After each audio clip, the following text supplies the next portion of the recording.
Okay. So we are live streaming now, and we're also recording. I'll go back to my share. Excuse me.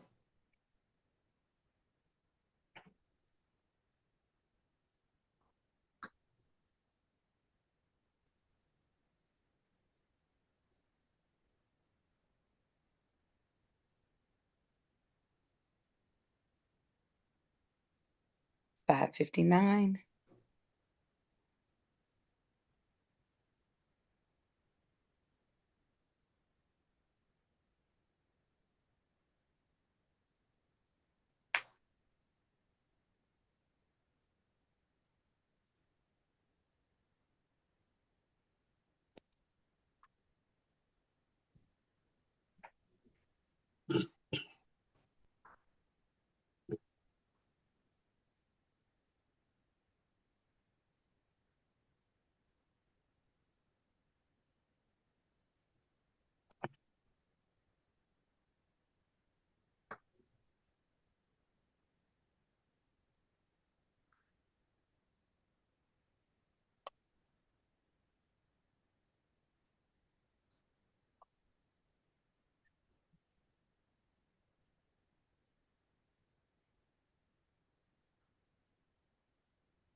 All right, it's 6 p.m. All right, we're ready. Yes, ma'am. Okay, thank you. Good evening, everyone. Welcome to the February meeting of the Prince George's County Cable Television Commission. I am the chair, Cherie Gibson. I'm Festus Udejofor. Kathleen Driver. Cynthia Miller. We will proceed with our meeting using the agenda shown on the screen. The first item is the approval of our minutes. Do we have any revisions or corrections that we would like to have made to the minutes? No changes. No changes. Okay. All right, no changes, so we will approve and accept the minutes as they've been presented. We'll move next to the action items. Thank you, Chair. For the month of January, there were no action items for Cable Commission staff. Okay, thank you. The monthly report.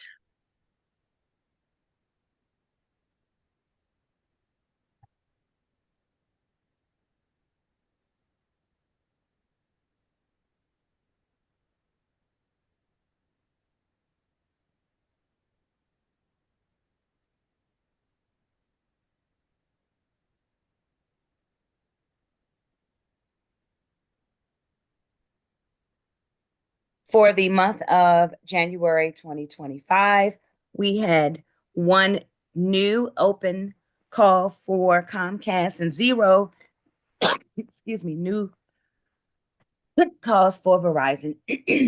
We had one closed call for Comcast and two outstanding calls for Comcast as well. Question. Okay. Chair Gibson, Sure. I have a question for Ms. Pingshaw. Mm-hmm. Ms. Pingshaw, the first item looks like it's been open since November, and your last update is February 3rd, awaiting response. Are we still awaiting response from Comcast? I believe that we are, and that's as of 2/26. We update this log on a daily basis. And as we get feedback from either telco company, and so I do believe that this is still waiting a response from Comcast. From November to February, that seems long to me. It absolutely is long. I will say it's not that there has not been a response. It's just that the ticket is not closed. This particular resident, he's very I don't know the word to use, but he drives around and he, reports things in the county as we all want, the residents to do.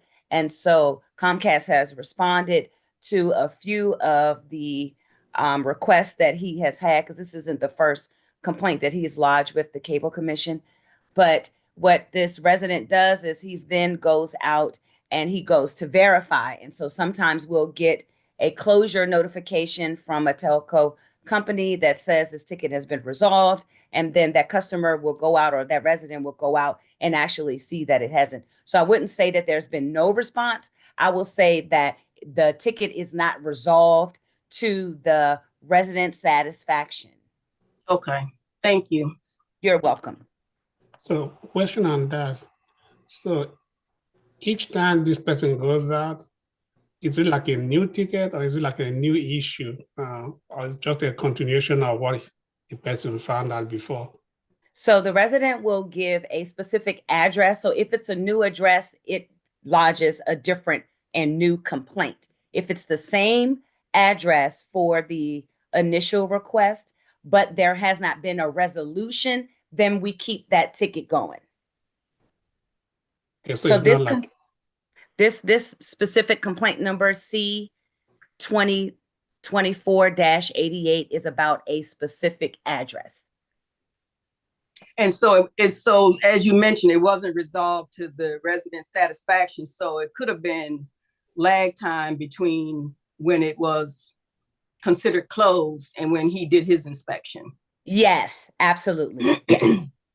okay, Okay. thank you. You're welcome.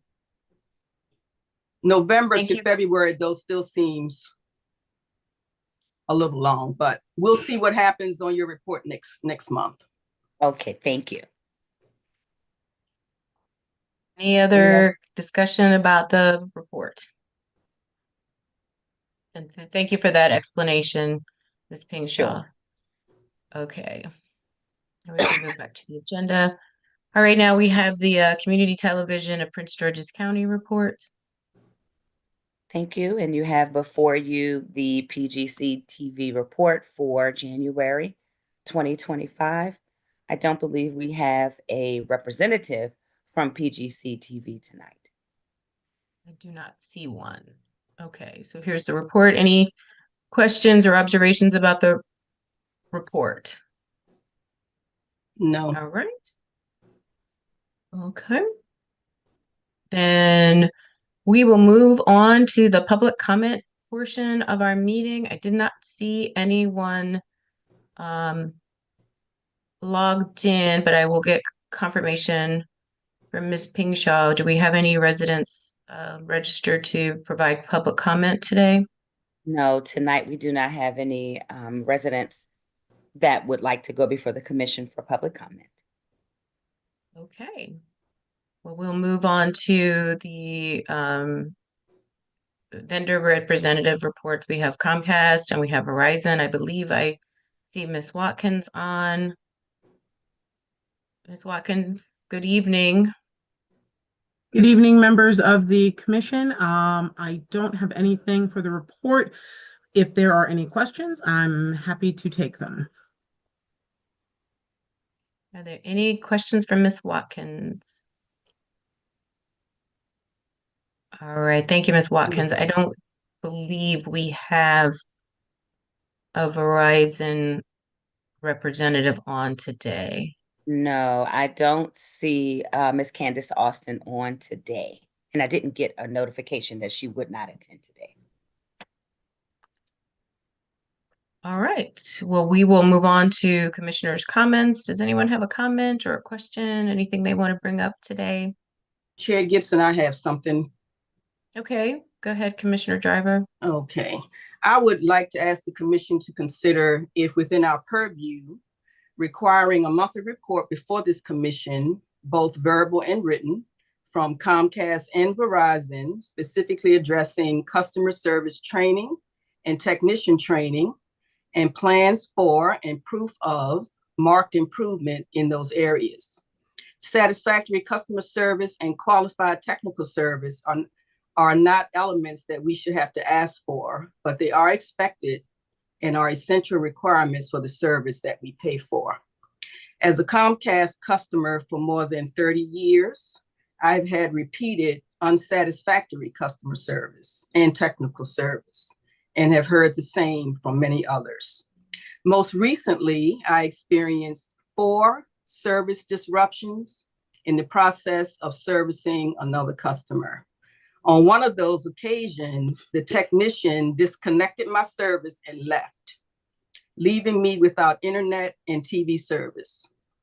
This carelessness was a major disruption to my workday, causing lost productivity and benefits as I had to take a full day of unpaid leave.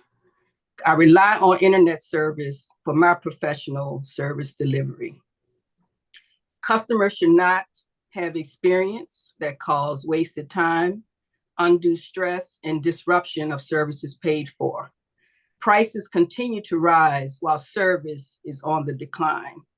It is not reasonable to lose service multiple times in tandem with servicing other customers, nor is it reasonable to wait in a phone or app queue endlessly for a live agent that never connects. Quality technical service, support, and customer service are basic requirements, and quality delivery should always be a priority. I believe that it would be beneficial for the Commission to have a detailed understanding of the training process for both technicians and customer service representatives, and monthly reports of plans for improvement, which will benefit all customers. Thank you. Thank you, Commissioner Driver. Is there any discussion about Commissioner Driver's proposal amongst the other commissioners? This is Commissioner Miller. I agree with everything she reported out. I do have residents that have issues with their cable television service, and I just feel like we just go from Verizon to Comcast back and forth, and the service part never improves, but we end up looking at a large bill and have to decide on what to take off. And then when you decide on what to take off, it's a part of a different package. And so I just feel like we could service our constituents better if, like Commissioner Driver said, having a report on customer service in the text, because it's not fair to us at all, because we pay a lot of money for cable. Thank you, Thank Commissioner you. Miller. Any other discussion? Yes, I agree to what the Commissioner Driver said. Myself, I personally experienced some Comcast interruptions, and I work mostly from home. It can be a problem, though they do send notice out telling you about the interruption, but it's becoming more frequent recently. So yeah, I do have personally experienced that myself. Thank you. Thank you. Thank you, Commissioner Driver and others for your comments. I would ask Ms. Pingshaw, what are we I think Commissioner Driver did start her comment by saying, you know, within our purview, are we able to request this type of reporting out from Verizon and Comcast? I feel like when we first started our terms, we wondered why we didn't, they weren't always on the phone and they often don't have a report. Are we in the position where we can obligate them to have a report with those types of information that Commissioner Driver outlined? Okay, so the franchise agreement outlines what the obligations are from both telecom providers. And so there is a quarterly report that is submitted right now from both providers. Specifically, some of the information that Commissioner Driver mentioned is in there. I will say, though, that that information that is in that quarterly report is considered confidential. And so I don't know what in that can be talked about in a public meeting, but sharing that report that comes in a quarterly basis to the county, we certainly can share that with the commissioners. But again, the information is considered proprietary and confidential, and so I don't know, if it's appropriate to talk about the things that are in that quarterly report with respect to customer service. I don't know what in that can be actually discussed in a public meeting. And I think that, perhaps I can go offline and just kind of get some advice from our internal office of law to look at the actual language in the franchise agreement and then to give some type of, legal sufficiency and advice in terms of what can be talked about in a public setting. Ms. Pingshaw, can we focus, well, not focus on it, I can't tell you, and I appreciate you taking this back. Sure. But I guess my main concern is, how the technicians and customer service reps are actually trained. Because, it just is appalling that someone would disconnect my cable and leave it disconnected. There has to be some training, something going on there where, someone would just disconnect it and leave it disconnected. Secondly, how can we get a better understanding of how the customer service app, which we are encouraged to use, and, even on the phone, and you sit in a circular driveway to connect with a live agent that never comes. Right. Those are things that, I would like to have a better understanding of, because each time it happens, we move on until it happens again, and I think, Commissioner Miller and both, and Udaja for both, sort of alluded to the same thing, and, 4 times since January, I've been disconnected in the process of trying to get cable to my neighbor, which, I'm tolerant about that. I know that, they're trying to get cable service to a neighbor, but I shouldn't be disconnected in that process. And I certainly shouldn't be disconnected and left without reconnection.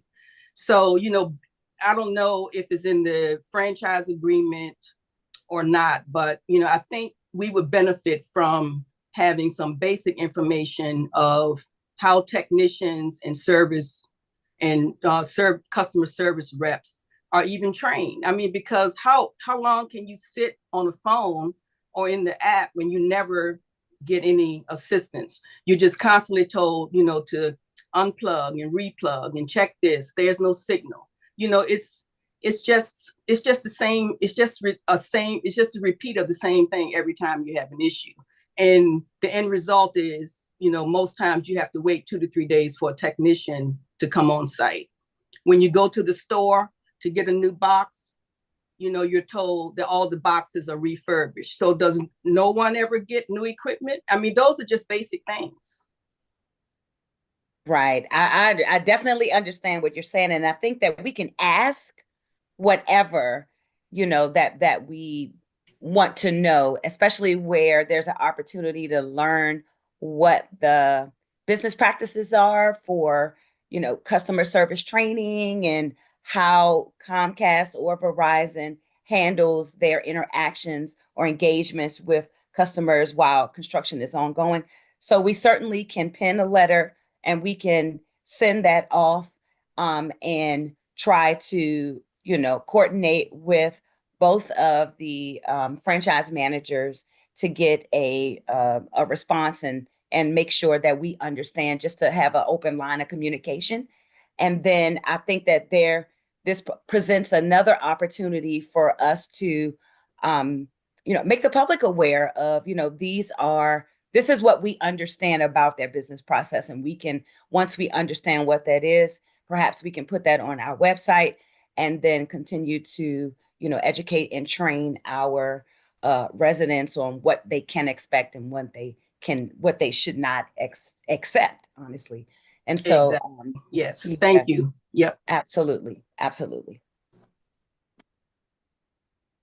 Thank you, Ms. Ping Shaw, and thank you again, Commissioner Driver. Even I know we talk about the franchise agreement and that the providers are really only obligated to do what's in it, but I just wonder if just in the spirit of partnership, there's certain information that can be shared with us,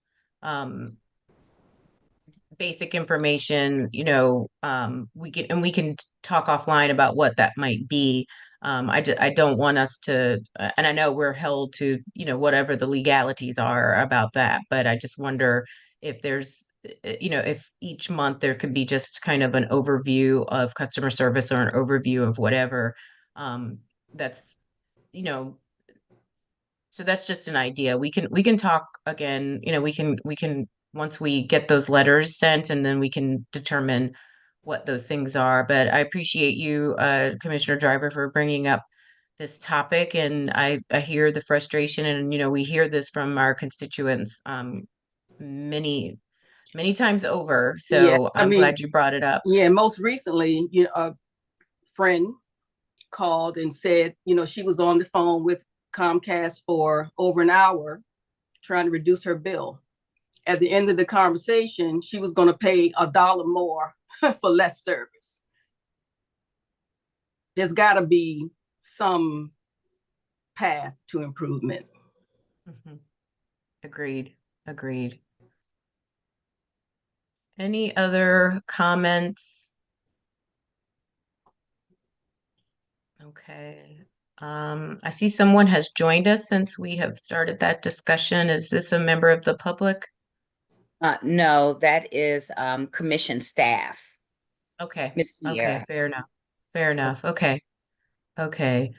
All right. I checked once more. I didn't see anyone else joining us, so we will take that action proposed by Commissioner Driver, and we will move forward and see what we can do on that front. But if there is no other comment or no other business, we will adjourn, and we'll look forward to seeing you all again next month. Thank you for joining us. Thank you. Thank you. Thank you. Good Good night. night, everyone. Good Thank night. you. Bye-bye.